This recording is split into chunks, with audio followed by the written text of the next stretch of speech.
코로나 이후의 교회, 새로운 시작. 진저. 나의 사랑하는 교회. 나에 대한 최초의 기억들을 떠올려보면 기억나는 장면 중에 교회 주일학교가 있다. 그곳엔 또래들이 있었고 엄마가 평일에 교회를 갈 때면 나를 데리고 갔기에 엄마 옆에 앉아 다른 집사님들과 시간을 보내기도 했다. 나의 삶에서 교회는 태어날 때부터 그냥 내 곁에 계속 같이 있는 곳이었다. 어린 시절에는 이사를 자주 다녀서 교회를 여러 번 옮겨 다니다가 중고등부 시절 동네 지역교회 등록해서 20년 가까이 한 교회 다녔다. 중간에 잠깐 개척교회 다니다가 그곳에서 분열이 일어나서 다시 예전에 다녔던 지역교회로 돌아오기도 했다. 20년 가까이 다닌 교회에는 추억이 많다. 지지고 볶으며 정이 쌓인 친구들, 선후배, 우리를 기여해 주신 교회 어른들, 청년부실을 만들고 싶어서 교회 빈 곳에 같이 페인트 칠을 하기도 하고 청년부 예배 후에 교회에서 잘 안 쓰는 봉고차를 타고 여기저기 놀러 다녔던 기억도 있다.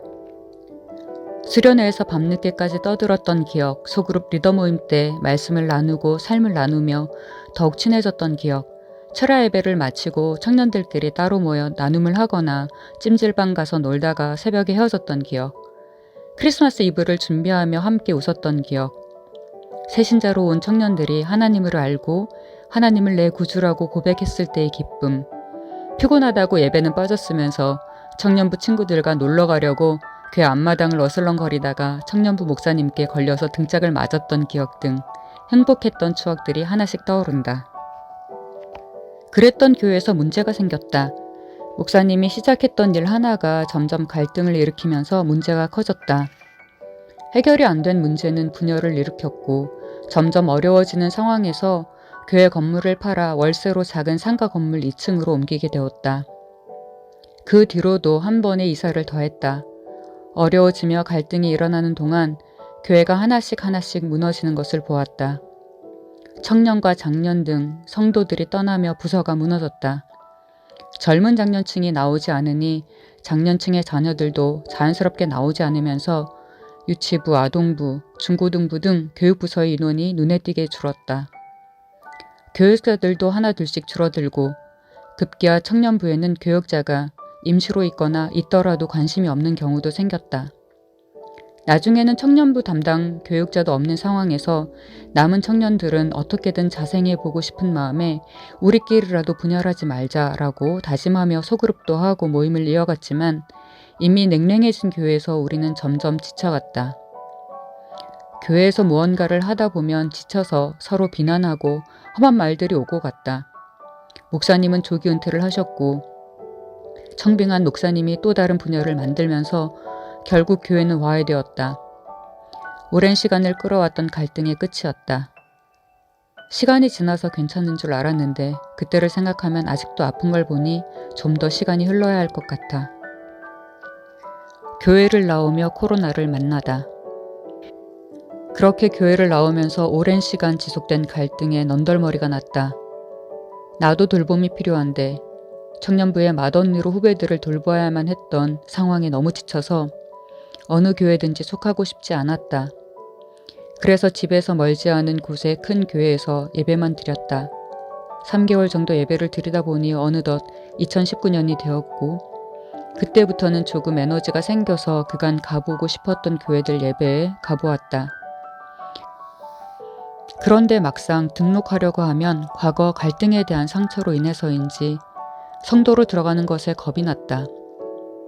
개척교회도 서로 다투다가 와해되었고 오랜 시간 다녔던 지역교회도 갈등으로 분열이 되는 것을 경험하면서 교회 공동체로 깊이 들어가는 것이 본능적으로 겁이 나고 무서웠다. 제가 새로운 곳에 가서 등록도 하고 적응할 수 있을까요? 그리고 꼭 교회 등록해야 할까요? 그냥 예배만 드려도 되지 않을까요? 하나님께 그런 질문들을 하면서 천천히 생각해 보기로 했다. 그렇게 2019년 한 해 동안은 가보고 싶었던 교회 6곳을 찾아다니며 예배를 드렸다. 2달에 한 번씩 새로운 교회에서 예배를 드린 것 같아. 예배를 드리다 보니 여기다 싶은 곳이 있으면 등록할 수 있을 거라는 믿음도 생겼다. 그러다 2020년이 되면서 코로나가 찾아왔다. 교회 예배는 온라인으로 전환되었다.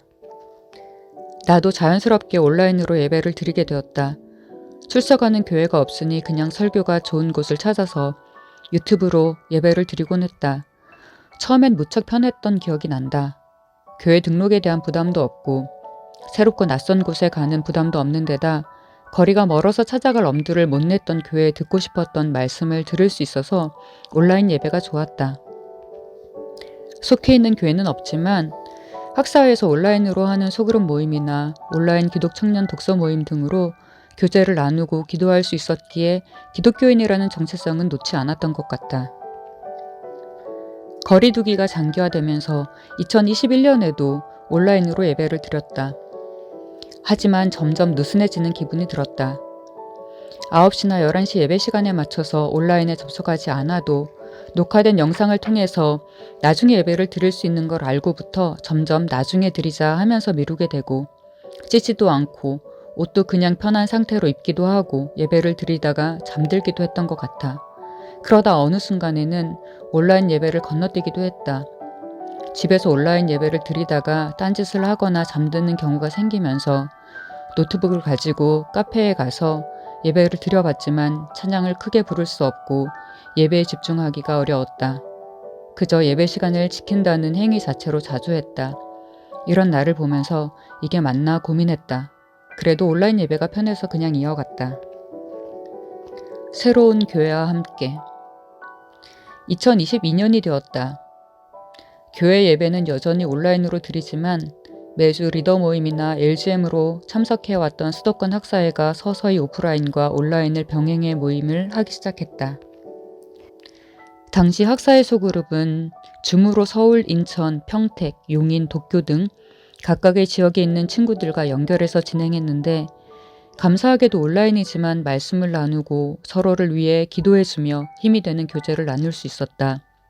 당시 교회에 대해서 이야기했는데 교회를 찾고 있는 소그룹원들의 나눔을 들으며 온라인 예배가 편해서 오프라인으로 교회를 다닐 생각을 하지 않았던 나 자신을 돌아보았다. 새롭게 교회를 찾으며 교회 출석 중인 학사님들과 얘기를 하다 보니 코로나 시기를 거치면서 변화한 교회의 모습을 알 수 있었다. 생소했던 온라인 예배에 대부분의 교인들이 적응했고 다양한 장점들이 있었지만 거리두기 제한이 풀리며 다시금 서서히 온라인 예배를 축소하고 있다는 얘기들을 들었다. 온라인이 아닌 오프라인 예배를 찾아가야 한다는 생각에 조금 부담이 되어서 교회 등록은 보류했다.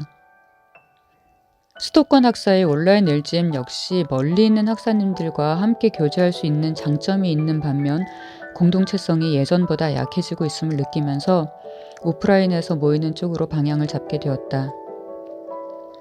조금씩 오프라인으로 만나던 학사들은 하루는 이슈를 정해서 LGM을 준비해보자는 의견을 냈다. 특히 환경에 마음이 모여서 환경 LGM을 준비하면서 서로의 생각과 실천 방향, 아이디어 등을 나누게 되었다. 환경 LGM을 잘 마치고 거기서 나온 내용들을 직접 실천해야겠다는 생각을 가지고 있던 찰나 신기하게도 일요일 아침에 친구에게서 전화가 왔다. 지금 본인이 출석하고 있는 교회에서 예배 마치고 쓰레기를 주우며 조깅하는 플로깅을 하는데 오지 않겠냐는 제안이었다. 응, 갈게 라고 짤막하게 대답하고 2년 만에 처음으로 일요일에 교회 갔다. 내가 좋아하는 친구들이 있는 교회였고 오래간만에 드린 오프라인 예배에서 같이 찬양을 부르며 말씀을 듣는 것도 좋았고 예배 후에 플로깅도 보람되고 재밌었다. 그냥 그렇게 단순한 이유로 그 다음 주도 계속 교회 갔다. 처음에는 편했지만 어느 순간부터 주의를 지켰다면서 때우듯이 드렸던 온라인 예배 속에서 점점 고갈을 느끼고 있었는데 현장에서 다시 사람들과 만나 교류하면서 함께 찬양하고 메시지를 듣고 나누고 기도하다 보니 생동감이 느껴졌다. 메시지와 찬양, 기도가 좀 더 피부에 와닿았다.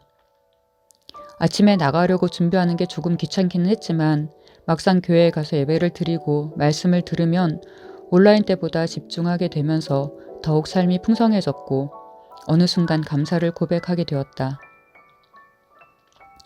새롭게 나가게 된 교회 주보를 보면서 관심사별 모임이 있는 부분에도 눈길이 갔다. 플로깅 역시 교회 환경 모임에서 주관했다는 이야기를 듣고 수도권 학사회의 코로나 시기가 떠올랐다. 거리두기로 인해 다 같이 모이기가 힘들어지면서 회의 끝에 관심자별로 소모임을 만들어 교제를 이어왔고 덕택에 소소하게 즐거웠던 기억이 있어서였다. 하지만 교회 등록에 대해서는 여전히 망설여졌다. 깊이 들어가는 것이 두렵고 낯을 가리는 내가 새로운 공동체에 적응하는 것이 가능할까 하는 두려움이 있었다. 아무리 고민해도 답이 나오지 않았다. 지금 예배를 드리는 교회 공동체로 직접 경험한 것이 별로 없으면서 아무리 머릿속으로 생각을 해봐야 모르는 게 당연하다는 결론이 나왔다. 그렇다면 직접 등록을 해서 경험해보면 답이 나오지 않을까? 나는 결국 2달간 교회 예배를 드리다가 등록을 했다. 막상 등록하고 나니 복잡했던 머릿속도 정리가 되고 마음도 평온해진 것 같아. 지금 등록한 교회는 서로가 약간 어색한 시기다. 그간 온라인으로 예배를 드렸다 보니 실제 얼굴을 보지 못했거나 잘 모르는 교인들도 있어서다. 하지만 다시 오프라인 예배를 재정비하고 공동체가 함께 모이고 삶을 나누기를 독려하고 있기에 예배에 가면 잘 모르더라도 서로 반갑게 인사를 나누고 서로 얼굴을 보며 미소를 지어 마음이 따뜻해진다. 오래 다녔던 공동체의 와해 이후 여러 교회를 다니며 투명인간처럼 혼자 예배드리고 끝나면 얼른 나오길 반복해왔기에 마주보며 하는 인사와 미소에 더욱 감사하다. 앞으로 어떻게 될지는 모른다. 또다시 상처받고 힘겨워할 수도 있다. 하지만 지금은 과거의 상처만을 계속 후벼파며 두려워하고 고민만 하는 것이 아니라 새롭게 도전해볼 힘이 생긴 것에 그저 감사할 따름이다.